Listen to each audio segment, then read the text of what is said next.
우리에게 주시는 하나님의 말씀은 마가복음 6장 45절에서 56절 말씀입니다. 마가복음 6장 45절에서 56절 말씀입니다. 예수께서 즉시 제자들을 재촉하사 자기가 무리를 보내는 동안에 배 타고 앞서 건너편 벳세다로 가게 하시고 무리를 작별하신 후에 기도하러 산으로 가시니라.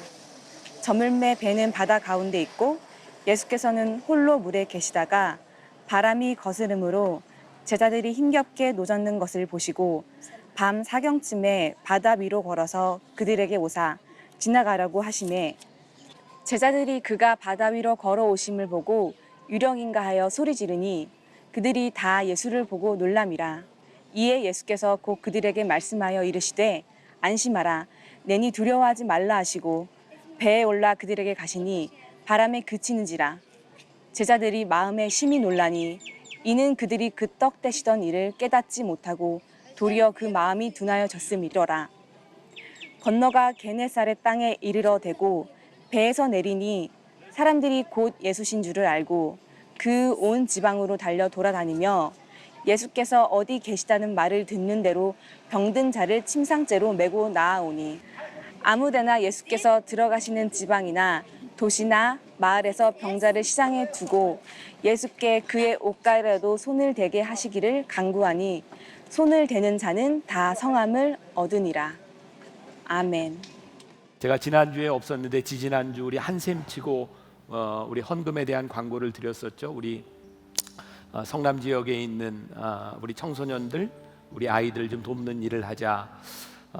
견적이 한 5천만 원 정도 나왔는데 여러분들이 해주신 헌금이 5,506만 원이 됐어요. 그래서 충분히 만들어주고도 남을 수 있는 좋은 그런 금액들이 나와져서 여러분들에게 다시 한번 감사하고 우리들이 뭔가를 하자고 하면 이렇게 되는구나, 그런 것들이 목회를 하는 저에게는 또 큰 기쁨이기도 하고 함께 이 만나교회를 섬기는 또 하나님의 일을 하는 여러분들에게도 그런 기쁨이리라 이런 생각을 합니다. 너무 감사하다는 말씀 드리고요.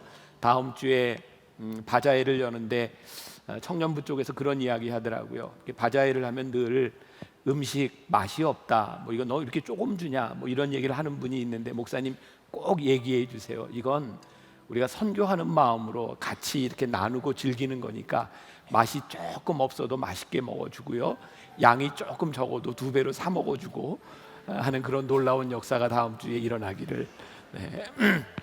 우리 한번 인사 나누고 말씀으로 들어갔으면 좋겠는데 5월은 가정의 달입니다. 우리 행복한 가정 되세요. 한번 두 손으로 흔들면서 인사하면 좋겠습니다. 같이 인사합시다. 행복한 가정 되세요. 네, 고맙습니다. 지난주에도 제가 미국에 일이 있어서 이렇게 몇 군데를 지났는데 정말 우리 교회 예배드리는 분들이 많고요. 여러분들 인사하는 이 손길 하나가 너무너무 따뜻하다는 이야기들을 여러분들이 하세요. 오늘 인사가 또 누군가에게 힘이 되는 그런 인사가 됐을 줄 믿습니다.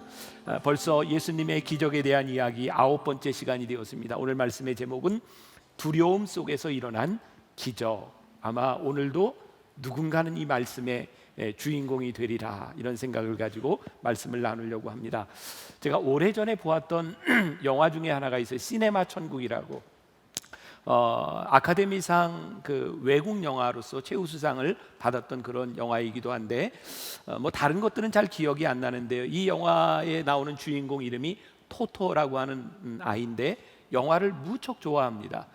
그런데 이 아이가 성당회를 가죠. 그리고 신부님을 굉장히 좋아합니다. 왜냐하면 이 마을에서 상영되는 모든 영화들은 신부님의 검열을 받아야 됐기 때문이죠.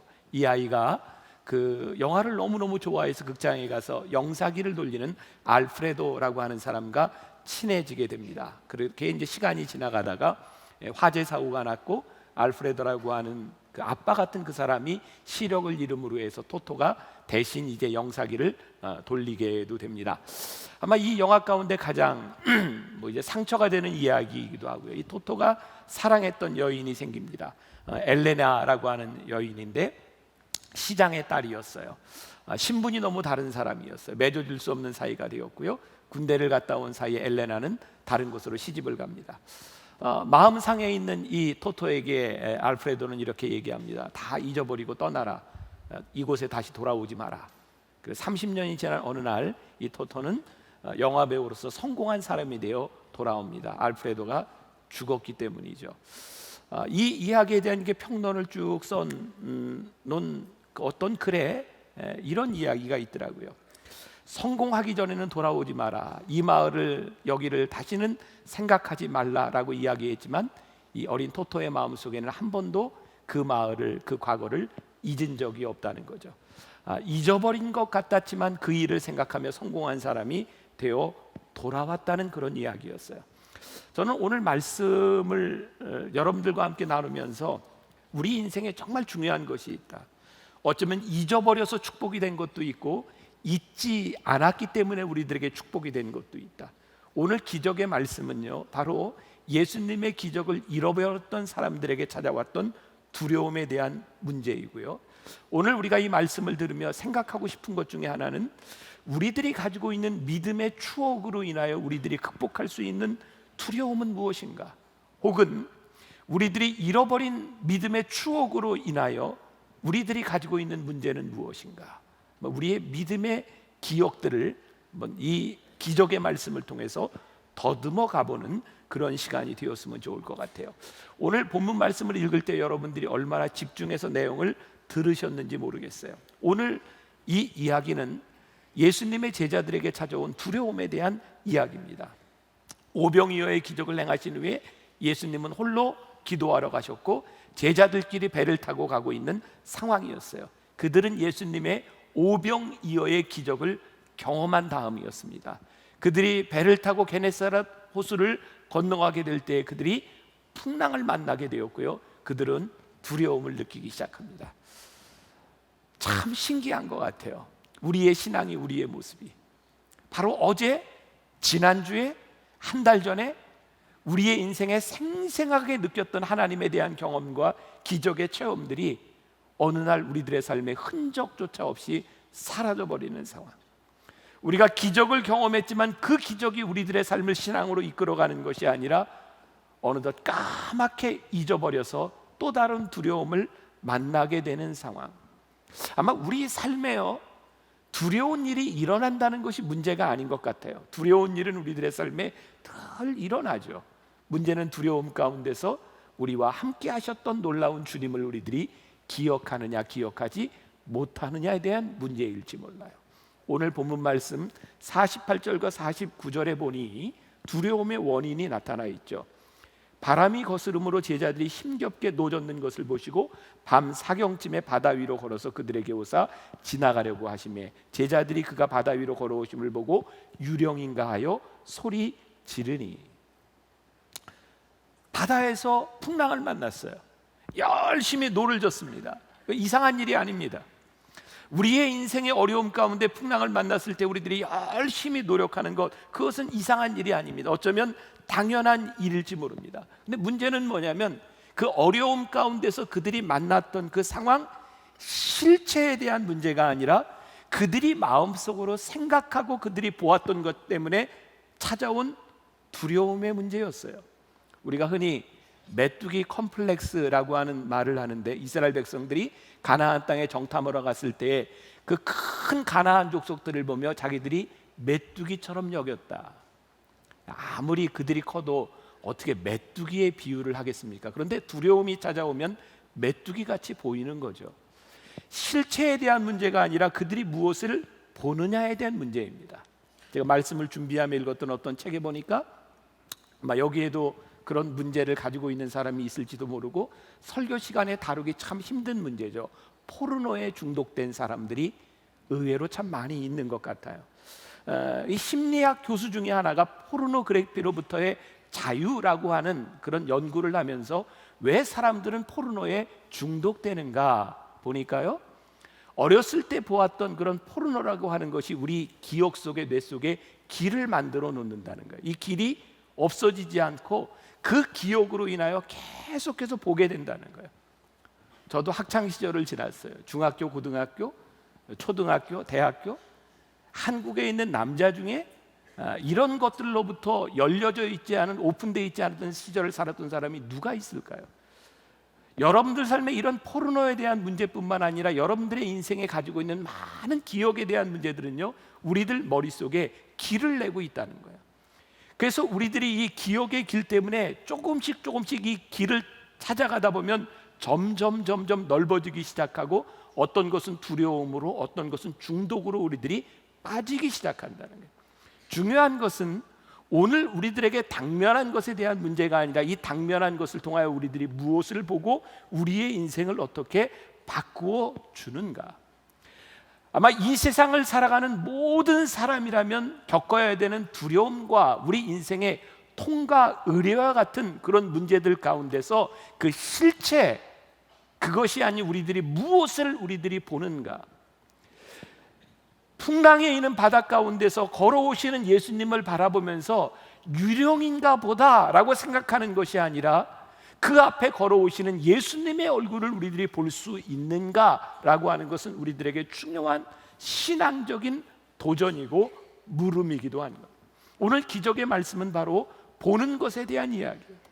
예수님의 제자들이 보았던 능력의 예수님, 그들이 보았던 풍랑 가운데 그들이 보았던 유령, 그들이 똑같은 것을 보았지만 그들의 뇌리에 새겨져 있는 것이 무엇인가, 믿음이 새겨져 있는가, 두려움이 새겨져 있는가를 통해서 그들이 똑같이 예수님을 바라보며 예수님을 바라볼 수도 있고 유령으로 볼 수도 있다는 거죠. 저는 우리들의 신앙에 굉장히 중요한 것이 영성에 대한 문제라고 생각하거든요. 우리들이 영성 얘기 많이 하잖아요. 영성이 높아야 돼, 영성이 좋아야 돼. 이 영성이라고 하는 게 뭘까요? 과연 영성이라고 하는 것은 우리들이 이 세상과 뚝 떨어져서 세상과 관계없는 곳에서 우리의 영성이 만들어지는 것일까요? 그건 아닌 것 같아요. 예수님이 이 땅 위에서 행하셨던 수없이 많은 기적들은 이 세상과 관계없는 것들이 아니라 우리들이 겪어야 되고 우리들이 살아가는 삶의 한가운데서 예수님이 기적을 행하셨던 거죠. 영성이라고 하는 것은 특별히 다른 세상에서 만들어지는 것이 아니라 우리들이 살고 있는 이 세상 가운데서 우리들이 어떻게 주님을 바라보는가, 그것이 영성이 아닐까. 우리들 모두가 경험하는 두려움의 문제들 가운데서 우리들이 어떻게 주님을 붙들 수 있는가, 이것이 영성에 대한 문제가 아닐까. 지난해 제가 설교하면서 많이 인용했던 헨리 나우엔의 두려움에서 사랑으로라고 하는 책에 보면 우리의 영성을 개발하는 방법에 대해서 몇 가지를 이야기하고 있어요.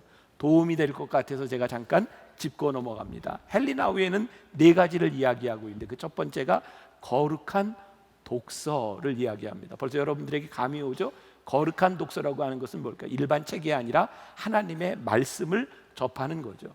우리가 거룩한 독서를 하기 시작할 때 우리 머릿속에 있는 지식이 우리의 가슴과 연결이 되는 거예요. 영성은 우리의 지식이 가슴으로 와 닿는 거예요. 근데 헨리 나우엔은 이렇게 이야기를 합니다. 우리가 성경을 이용하려고 성경을 보면 성경은 우리들에게 말씀하지 않습니다. 그런데 가만히 보면 우리는 성경을 이용하려고 보는 거예요. 누구에게 무엇을 이 말을 사용할까? 아니, 오늘 말씀을 듣는 중에도 여러분들 가운데, 아니 여러분들이 성경을 읽는 가운데도 꼭 이런 사람이 있지 않아요? 이 말씀을 보면 걔가 생각나. 아이고, 이건 걔가 봐야 돼. 오늘 설교를 듣는데도 여러분들 마음속에 말씀을 들으면 그놈이 생각나. 거룩한 독서는 누구에게 생각나는 것이 아니라, 이 말씀을 이용하려고 하는 것이 아니라 그 말씀이 나에게 말씀하도록, 그 말씀이 나에게 부딪히도록 말씀을 보기 시작할 때, 내 자신을 향한 말씀으로 우리들에게 오기 시작할 때 거룩한 독서, 영성이 시작된다는 거예요. 또 헨리 나우엔은 침묵을 이야기하고 있어요. 유명한 밀라노의 암브로시우스 감독은 이런 말을 했대요. 침묵으로 구원받는 사람은 많이 보았어도 말로 구원받는 사람은 하나도 보지 못했다. 저는 이 말에 어느 정도 아주 많은 부분 공감합니다. 정말 우리들에게 중요한 우리의 영성을 만들어내는 것은 침묵의 시간인 것 같아요. 말씀을 우리들이 읽고, 아니 우리들의 삶에 두려움과 우리들의 영적인 많은 갈등들이 일어났을 때 그것을 우리들이 말로 풀어내는 것이 아니라 우리들 속에 말씀 안에 침묵하는 시간을 가지기 시작할 때 이 말씀은 우리들의 가슴에서 영성의 집을 짓기 시작하는 것은 아닐까. 그래서 오늘 여러분들이 기억했으면 좋겠어요. 말하기보다는 침묵하는 것이 우리들의 영성을 키울 때가 참 많다. 또 헬리나 웨는 이렇게 이야기합니다. 공동체 생활을 통해서 우리는 영성이 개발될 수 있다. 기본적으로 기독교는 공동체의 영성을 이야기합니다. 공동체라고 하는 것은 무엇이냐면 우리 안에 우리의 연약함과 우리의 고통과 혹은 우리의 용서를 구하면서 우리들에게서 만들어지는 거예요.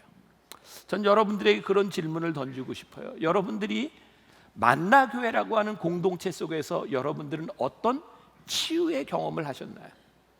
아니, 치유의 경험을 하기 위해서는 어쩌면 우리들이 공동체 안에서 받은 상처도 있어야 될 거예요. 여러분들은 공동체 안에서 어떤 상처를 받고 어떤 공동체의 치유를 경험했는가? 그리고 우리는 공동체 안에서 고난당하는 이 공동체의 일원들을 위하여 우리는 어떤 책임을 느꼈는가?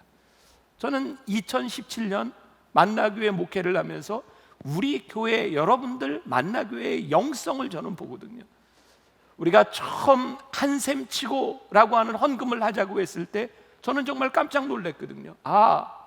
우리 공동체 안에 공동체를 생각하는 사람들이 이렇게 많이 있구나. 지난주에 여러분들에게 두 번째 우리 한샘치고 헌금을 하자고 했을 때 우리 안에 우리의 공동체를 바라보는 이런 아름다운 시각들이 있구나. 모르겠어요. 여러분들은 어떻게 느끼는지 모르지만 저는 만나교회의 영성이 올라가고 있구나라는 것을 저는 믿음으로 고백해요. 우리가 성경을 많이 읽기 때문이 아니라 우리들이 기도하는 시간이 길어졌기 때문이 아니라 우리 안에 공동체를 생각하는 마음이 있다고 하는 것이 하나님 안에 아름다운 영성의 집을 짓고 있구나. 헨리 나우에는 또 이렇게 이야기합니다. 공동체 안에서 우리 가운데 일어나는 봉사, 공동체 사역은 우리를 하나님의 사람들에게 봉사하도록 만든다는 거예요. 저는 이번 한 열흘 정도 미국을 오고 가면서 저에게 너무너무 좋았던 건 여러 가지 책을 마음 놓고 편안하게 읽을 수 있었던 시간이었던 것 같아요. 그리고 예전에 읽었던 쉐인 클레어번이 쓴 믿음은 행동이 증명한다라고 하는 그 책, 제가 참 감명을 받았는데 많이 잃어버렸던 그 책에서 쉐인 클레어번은 이런 이야기를 해요. 그가 대학을 다니던 시절에 처음으로 만났던 대학 앞에 있었던 노숙자들, 그들의 삶 가운데서 그는 그들과 함께 생활하며 그 속에 계시는 예수님을 보았다. 저에게는 용기가 나지 않는 일이었어요. 근데 그 일들을 생각하며 제가 미국의 여러 도시들 일을 보며 다닐 때 정말 홈리스들이 많더라고요. 돈을 구걸하는 사람들에게 자그마한 돈을 던져주면서 또 이거를 좀 주라고 이야기를 하면서 왜 그래야 되냐고 하는데 제 마음 가운데 그들에게 필요한 것이 있구나라는 것을 보게 하셨던 마음들. 우리들에게 영성이라고 하는 것은 어떤 굉장한 것이 아니라 우리들의 삶의 작은 일들을 통해서 우리들에게 일어나는 일들은 아닐까. 우리가 예수님을 바라보고 예수님을 생각하면서 우리들에게 일어나는 일들. 오늘 본문 속으로 다시 들어가 보면 우리 미국에 그런 속담이 있죠. Out of sight, out of mind. 눈에서 멀어지면 마음도 멀어진다는 거죠. 근데 우리의 신앙이 꼭 그렇거든요. 예수님이 우리들 속에서 우리들 눈에서 멀어지면 우리들의 마음이 멀어지기 시작하고 우리 신앙의 가장 큰 여러분들이 고민하는 것 중에 하나가 그런 것 아닌가요? 감격이 사라졌어요. 눈물이 사라졌어요. 구원의 감격이 제 속에 없어요. 신앙의 문제는 우리들이 경험했던 이 믿음의 체험을 우리들이 얼마나 생생하게 우리들이 유지하느냐, 그리고 그것이 우리들에게 영성에 대한 문제일 텐데 그것이 사라져버리면 우리들 가운데 찾아오는 것이 두려움이죠. 본문 49절부터 51절까지 다시 한번 볼까요? 제자들이 그가 바다 위로 걸어오심을 보고 유령인가 하여 소리 지르니 그들이 다 예수를 보고 놀람이라. 이에 예수께서 곧 그들에게 말씀하여 이르시되 안심하라, 내니 두려워하지 말라 하시고 배에 올라 그들에게 가시니 바람이 그치는지라 제자들이 마음에 심히 놀라니. 저는 이 성경을 보면서 제 눈에 띄는 구절이 있었어요. 유령인가 하여. 예수님을 봤는데요, 유령인가 하여. NIV 성경, 영어 성경에 보면 이렇게 표현이 되어 있더라고요. They thought he was a ghost. 예수님을 바라보며 예수님이 유령이 아니라 그들이 생각한 거예요. 예수님이 유령인가 보다. 그러니까 우리 신앙에 참 중요한 게 이런 거거든요. 우리들이 예수를 믿으면서, 하나님을 믿으면서, 신앙을 가지면서 우리들이 무엇을 생각하느냐는 거예요. 저는 제일 무서운 말 중에 하나가 이런 말인 것 같아요. 나 이렇게 생각하기로 했어. 그렇게 생각하는 사람을 보면 대화가 안 돼요. 이렇게 생각하기로 했어 하면 그 생각이 굳어져 버리는 거예요. 근데 우리들에게 정말 중요한 게 뭐예요? 우리들이 신앙을 가진다고 하는 것은, 믿음의 눈으로 본다고 하는 것은 예수님을 보는 거죠. 그분을 내 삶의 주인으로 고백하기 시작하며 그분의 생각으로 우리들에게 채워져야 되는 것인데, 우리는 그렇게 생각하기로 했어 라고 하면서 영성의 문을 닫아놓는 것은 아닌가. 제가 자주 여러분들에게 제 연약함에 대한 이야기를 할 때가 있죠. 저는 뭐 지금도 제일 힘든 것 중에 하나가 제가 가지고 있는 공황장애예요. 공황장애. 그래서 아마 오늘도 여러분들 중에 제 이야기가 많이 또 치료가 되고 여러분들에게 도움이 되리라고 생각을 하고, 또 우리 교회에 지금 참석하고 있는 어떤 신분을 밝히지 않는 영화배우 한 사람도 이 공황장애 때문에 너무너무 힘들어하면서 이 예배를 드리고 있어요.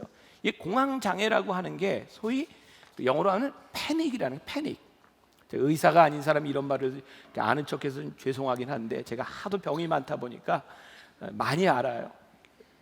패닉 상태에 들어요. 공황장애 속에 들어가는데요, 이 공황장애라고 하는 것은요, 실제 그런 일이 일어나는 것이 아니라 갑자기 그렇게 느껴지기 시작하는 거죠. 이번 한 주간도 제가 이제 시차가 바뀌고 하면서 제가 참 힘들었던 건 다 가슴이 뛰기 시작하는 거예요. 진땀이 나기 시작하는 거예요. 근데 제가 이게 분명히 공황장애라고 하는 걸 알거든요. 그러니까 이것 때문에 제가 잘못되지 않는다고 하는 것을 아는데 그것을 견디는 게 너무 힘든 거예요. 이번에 가족들과 함께 있으면서 제가 아프다고 하면 모든 스케줄이 깨질지 모르니까 저 혼자 참아내는 거예요. 그 시간이 더 힘든 거죠. 제가 공황장애로 몇 년을 지나면서 제가 깨닫게 된 게 있는데, 오늘 여러분들 중에도 이것이 어떤 정신적인 문제라기보다는 요즘은 몸의 밸런스가 깨져서 호르몬에 대한 문제로 우리들에게 공황장애가 온다는 것을 우리들이 많이 알아요. 그러니까 이것을 고치기 위해서는 우리 몸의 밸런스도 잡고 이렇게 잘 치료하면 얼마든지 나을 수 있는 거예요. 제가 그 과정들을 지나면서 하나님께 두 가지를 붙들고 기도했었어요. 하나님, 제가 하나님께서 저에게 주신 제 몸을 잘 돌보고 회복시키기 위해서 일단 의사 선생님의 말씀을 잘 듣겠습니다. 의사 선생님들이 제일 힘들어하는 게 목사래잖아요. 말을 참 안 들어서. 제가 잘 듣겠습니다. 또 하나, 하나님 저에게 주어진 생명과 사명, 하나님이 저를 쓰실 때까지 쓰실 것을 믿기 때문에 공황장애라고 하는, 패닉이라고 하는 상태 가운데 빠져서 제가 두려워하지 않겠습니다. 이 두 가지를 놓고 참 많이 기도했어요. 근데 이것은 경험해 본 사람은 알아요. 공황장애가 오면 우리들이 얼마나 두려운지. 저는 제자들에게 찾아왔던 이 캄캄한 바다 가운데서 그들이 풍랑을 만났을 때 그들이 놀라고 두려웠던 것은, 실제로 무엇을 만나느냐보다 더 두려웠던 것은 그들이 공포에 질렸다는 거예요. 어쩌면 오늘 여러분들이 겪고 있는 많은 문제들 가운데서 실체에 대한 문제보다 여러분들을 더 힘들게 하는 것은 여러분들을 두렵게 만드는 그 공포인지 몰라요. 예수님께서 제자들에게 와서 안심하라 이렇게 말씀하시는데요, 영어 성경에 보면 단순히 안심하라 이런 표현보다도 take courage라고 하는 말을 쓰고 계세요. 용기를 가져라. 용기를 가져라. 내가 지금 공포 속에 있는데 우리 주님께서 하시는 말씀이 용기를 가져라. 그리고 말씀하시면서 It is I 그러세요. 나다. 바로 조금 전에 너희들에게 오병이어의 기적을 일으켰던 너희 인생의 주인인 내가 여기 있다. 용기를 가져라.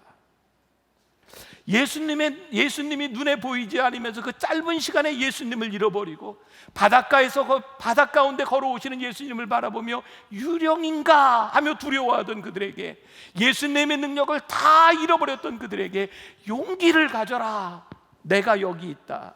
오늘 주님께서 제자들에게 하시는 말씀이었어요. 오늘 본문 52절에 이렇게 되어 있죠. 이는 그들이 그 떡 떼시던 일을 깨닫지 못하고 도리어 그 마음이 둔하여졌음이로라.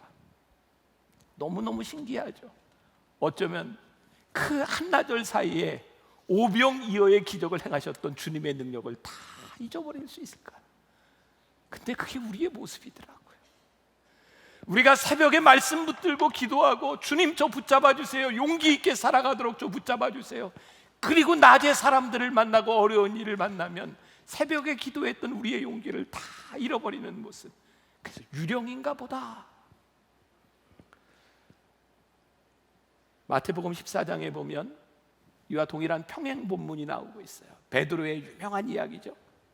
예수님이 바다 위로 걸어오시는 것을 바라보면서 예수님 나도 걷게 해주세요, 예수님 나도 걸어오라고 명령해 주세요. 예수님이 걸어와라. 그때 베드로가 물 위를 걸어요. 야, 예수님 명령 듣고 물 위를 걸어가다가 밑에 풍랑을 보고 무서워서 빠져가요. 그게 우리 인생이에요. 오늘 이 예배 시간에 말씀을 들으며 예수님, 내 삶의 주인이신 예수님을 고백하다가도 이 성전문을 나가며 세상을 바라보다가 빠져가는 게 우리 인생. 베드로가요, 예수님 앞에 주님 저로 걸어오라 하시면 제가 걷겠습니다. 이 믿음이 어디서 생긴지 아세요? 가이사랴 빌립보에서 황제에게 드려진 그 도시 안에서 주는 그리스도시요 살아계신 하나님입니다, 주님은 나의 주님입니다라고 고백하며 그 마음속에 가졌던 그 베드로가요, 주님을 고백하다가 풍랑을 보고 빠져들어가는 모습. 참 두려움을 보면 예수님의 능력도 사라지고 다 잊어버리는 게 우리의 모습인 것 같아요. 이는 그들이 그 떡 떼시던 일을 깨닫지 못하고 도리어 그 마음이 둔하여졌습니다. 저는 오늘 우리 신앙에 주는 가장 중요한 도전 가운데 하나가 이런 것 같아요.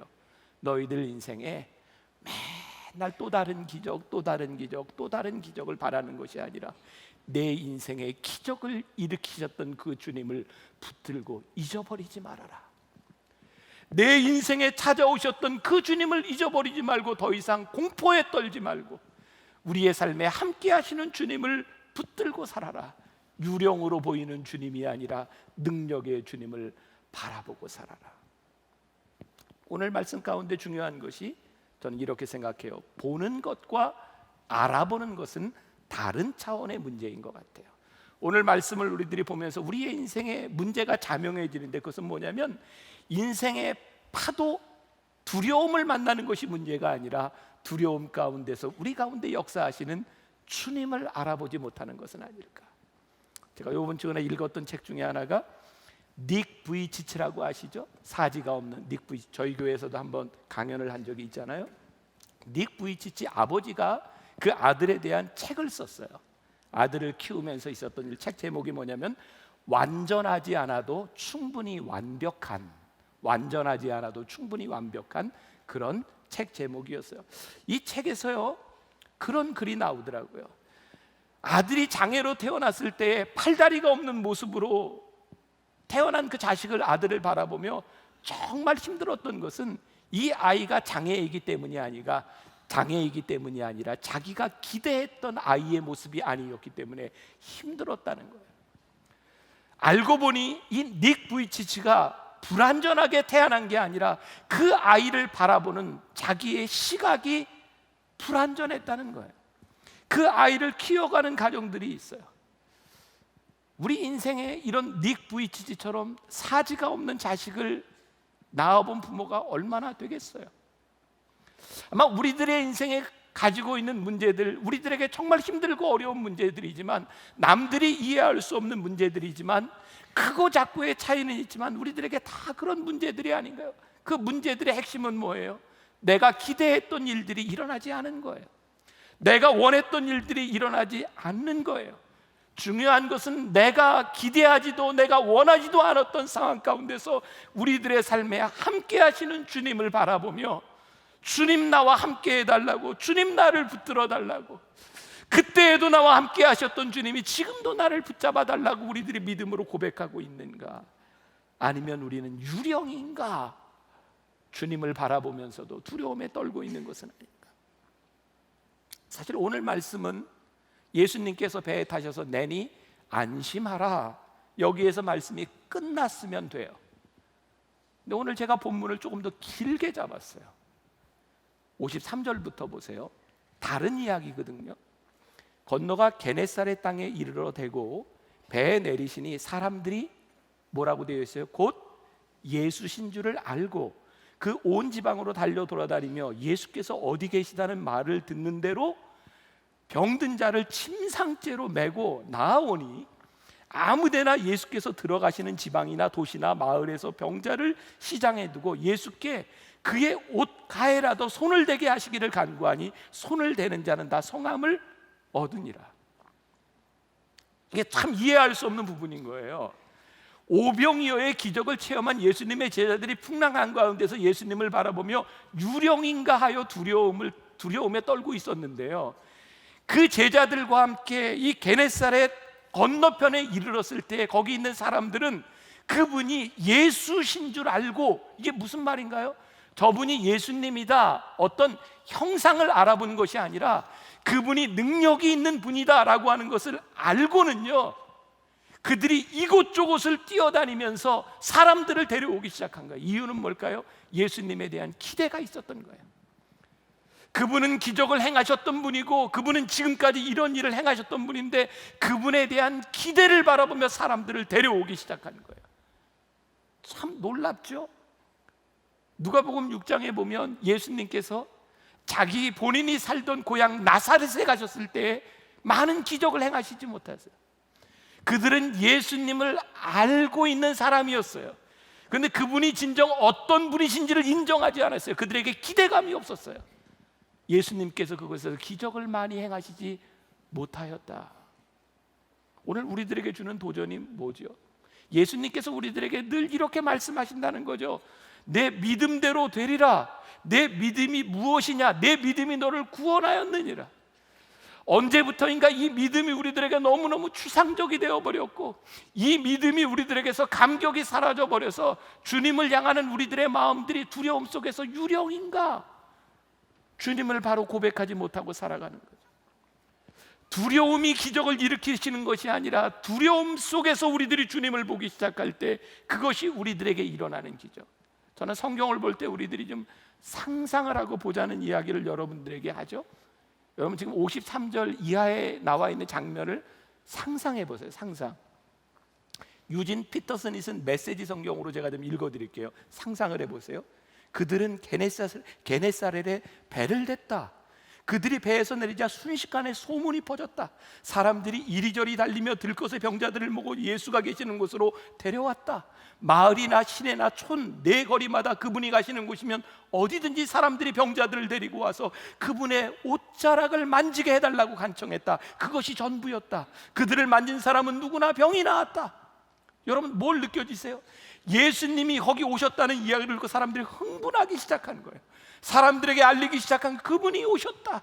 그분이 오셨다. 그분이 오셨다. 우리들이 가서 그분의 손은 옷자락에 손만 대어도 우리들의 병이 나을 것이다. 그분이 오셨다. 흥분하기 시작한 거예요. 사람들이 이리저리 다니며 흥분했다. 요한복음 1장에 빌립이 예수님을 처음 만나고 친구 나다엔을 데리고 와서 내가 메시아를 만났다. 우리 같이 가보자. 요한복음 4장에 사마리아 우물가의 여인이 예수님을 만나고 나서 물동이를 내려놓고 내가 메시아를 만났다. 그리고 예수님을 전파했던 것처럼 예수님에 대한 사모함, 그분을 만난 것에 대한 간절함이 제발 옷자락이라도 만지게 해주세요. 사람들이 와서 예수님의 옷자락을 만졌더니 그들의 병이 나았다. 오늘 우리들에게 주시는 가장 큰 믿음의 도전은 무엇이냐면 우리들 눈에 보이는 것, 그것이 문제가 아니라 우리들이 무엇을 보느냐. 오늘 우리들의 삶에 찾아온 많은 두려움과 어려움 가운데서 우리들 눈에 무엇이 보이느냐가 아니라 우리들이 무엇을 보느냐, 이전에 우리들과 함께 하셨던 그 믿음의 추억이 우리들의 가슴 속에서 다시 살아나서 그때 나를 붙잡아 주셨던 주님, 그때 나와 함께 하셨던 주님, 내가 주님을 다시 붙들기를 원합니다. 그 믿음이 내 속에서 살아나기를 원하고 그 감격이 내 안에서 살아나기를 원합니다. 오늘 풍랑 가운데서 제자들을 만나시고 그들을 안심시키셨던 주님이 두려워 말아라, 아니 이 표현 가지고는 안 되는 것 같아요. 용기를 내어라. It is I, 나다. 내 인생에 함께했던, 너를 붙잡아 주었던 내가 여기 있다. 그 주님이 여러분들을 붙잡아 줄 수 있기를, 여러분들을 일으켜 세워줄 수 있기를 주님의 이름으로 간절히 소원합니다. 오늘 제가 골랐던 찬양이 있습니다. 시선이라고 하는 찬양인데요, 혹시 이제 모르는 분이 있을까봐 제가 좀 부탁을 했어요. 한번 좀 불러달라고 부탁을 했는데 이런 가사입니다. 내게로부터 눈을 들어 주를 보기 시작할 때 주의 일을 보겠네. 내 작은 마음 돌이키사 하늘에 꿈꾸게 하네. 주님을 볼 때 모든 시선을 주님께 드리고 살아계신 하나님을 느낄 때 내 삶은 주의 역사가 되고 하나님이 일하기 시작하네. 이 찬양을 들을 때 여러분들의 눈을 들어 주님을 봅시다. 여러분들 인생에 잊을 수 없었던 추억을 만들어 주셨던 그 주님을 다시 기억합시다. 그리고 우리들의 인생에 역사하시는 하나님의 일을 우리들이 바라보며 우리들이 고백할 수 있기를 간절히 소원합니다. 우리 한번 찬양을 듣고 함께 불렀으면 좋겠어요.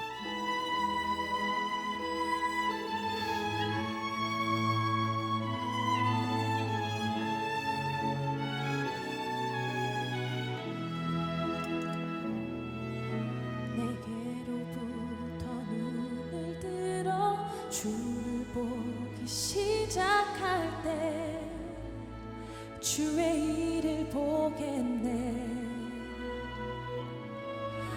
내 작은 마음 돌이키사 하늘에 꿈꾸게 하네. 주님을 볼 때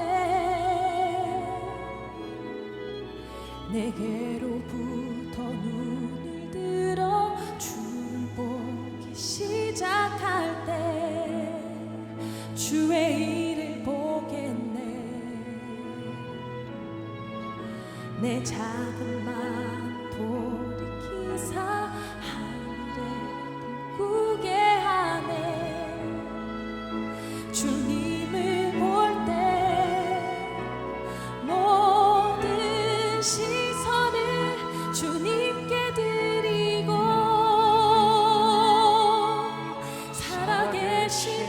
하나님을 느낄 때 내 삶은 주의 역사가 되고 하나님이 일하기 시작하네. 우리 함께 찬양합시다. 내게로부터 눈을 들어 내게로부터 눈을 들어 주를 보기 시작하네. 주의 일을 보겠네. 믿음으로 고백합시다. 내 작은 마음 돌이키사 하늘에 꿈꾸게 하네. 주님을 볼 때 모든 시선을 주님께 드리고 살아계신 하나님을 느낄 때 하나님을 느낄 때 내 삶은 주의 역사가 되고 하나님이 일하기 시작. 성령이 나를 변화시켜 여러분들의 고백이 되도록, 나의 고백이 되도록 주의 일을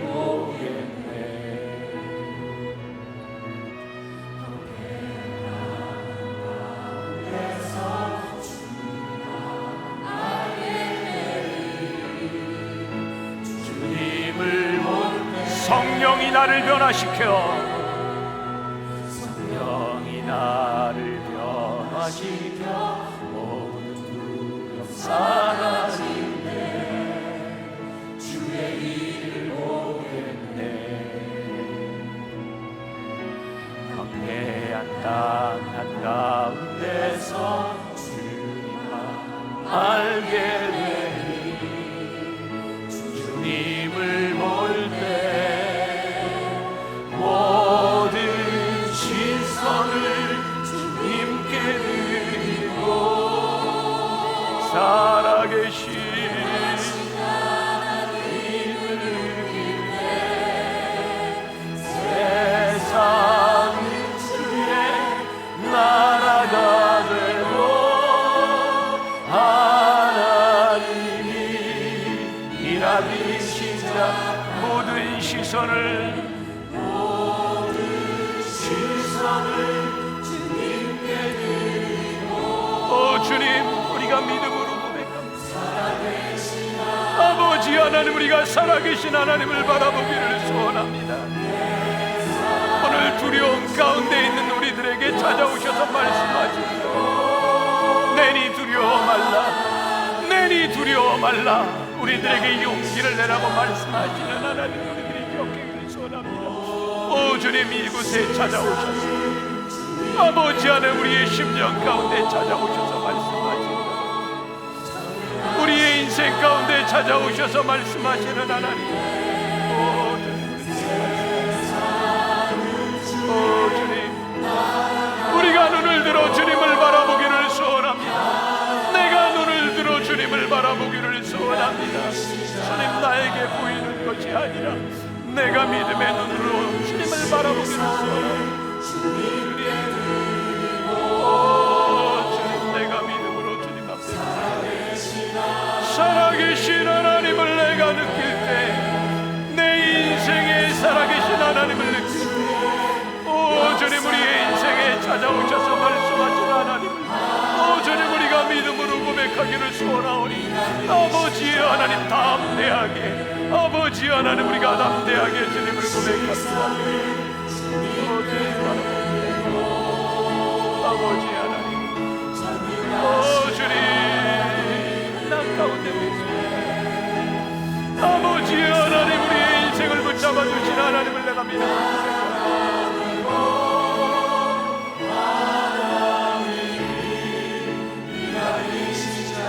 모든 시선을 우리 함께 일어나 찬양합시다 살아계신 하나님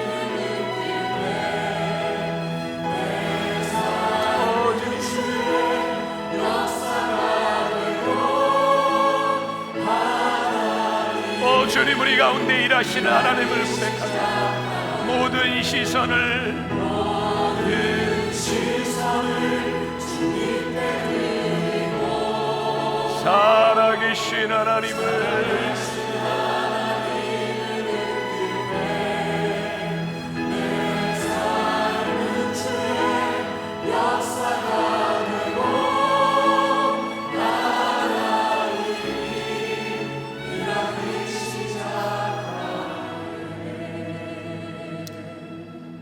하나님 우리 사랑하는 성도들 가운데 두려움에 떨고 있는 사람들이 있습니다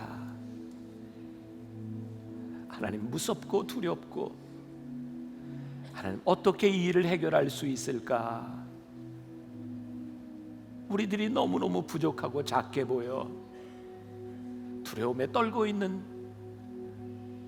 우리 사랑하는 하나님의 백성들이 있습니다 오늘 주님께서 이 만나교회 예배 가운데 이 배 한가운데 우리들에게 찾아오셔서 우리들에게 이렇게 말씀하십니다 두려워 말아라 용기를 내어라 내가 너희와 함께 있다 하나님 우리를 만나 주셨던 가슴 뛰던 이 믿음의 추억들 우리가 하나님 앞에 목 놓아 기도하던 우리의 믿음의 추억들이 어디로 가버렸는지 두려움이 우리를 떨게 하고 있는 이 세상 한가운데서 주님이 다시 한번 우리들에게 말씀하십니다 내가 너희와 함께한다 주님이신 줄 알았던 사람들이 여기저기 뛰어다니며 예수님 여기 오셨다고, 주님 여기 계시다고, 그분의 옷자락만이라도 만지면 주님이 나를 낫게 하겠노라고 믿음으로 이곳저곳을 뛰어다니던 그 사람들, 그 감격이 우리들에게도 회복되게 하여 주시사, 이곳을 나갈 때 나 혼자가 아니라 우리를 붙잡아 주셨던, 우리를 만나 주셨던 주님과 함께 담대하게 세상으로 나갈 수 있는 하나님의 사람들 되게 하여 주옵소서. 돈이 참 우리를 두렵게 합니다. 돈이 없으면 못 살 것 같고, 그래서 두렵고 어찌해야 될지를 모르는 이 가운데서도 하나님 앞에 믿음으로, 신앙으로 고백한 귀한 손길들 하나님 기억하시고, 돈에 무릎 꿇는 사람들이 아니라 돈의 주인이신 하나님을 바라보며 살아갈 수 있는 사람들 되게 하여 주옵시고, 돈 때문에 범죄하거나 경제적인 문제로 인하여 두려워하지 않도록 우리들에게 힘을 주시옵소서. 승리하게 하여 주옵소서. 한 사람 한 사람 주의 백성들을 기억하시고 주의 축복의 손으로 붙잡아 주셔서 우리들에게 주어진 것 잘 나누며 감사하며 고백하는 주의 백성들이 되게 하여 주옵소서. 지금은 우리 주 예수 그리스도의 은혜와 하나님 아버지의 무한하신 사랑과 성령의 인도하심이 풍랑 가운데서 더 이상 두려움이 아니라 내니 두려워 말라, 용기를 내어라, 내가 너희와 함께한다, 우리를 붙잡아 주시는 주님 손 붙들고 나가는 당신의 사랑하는 모든 백성들 위해 지금부터 영원까지 함께 하시기를 간절히 축원하옵나이다. 아멘.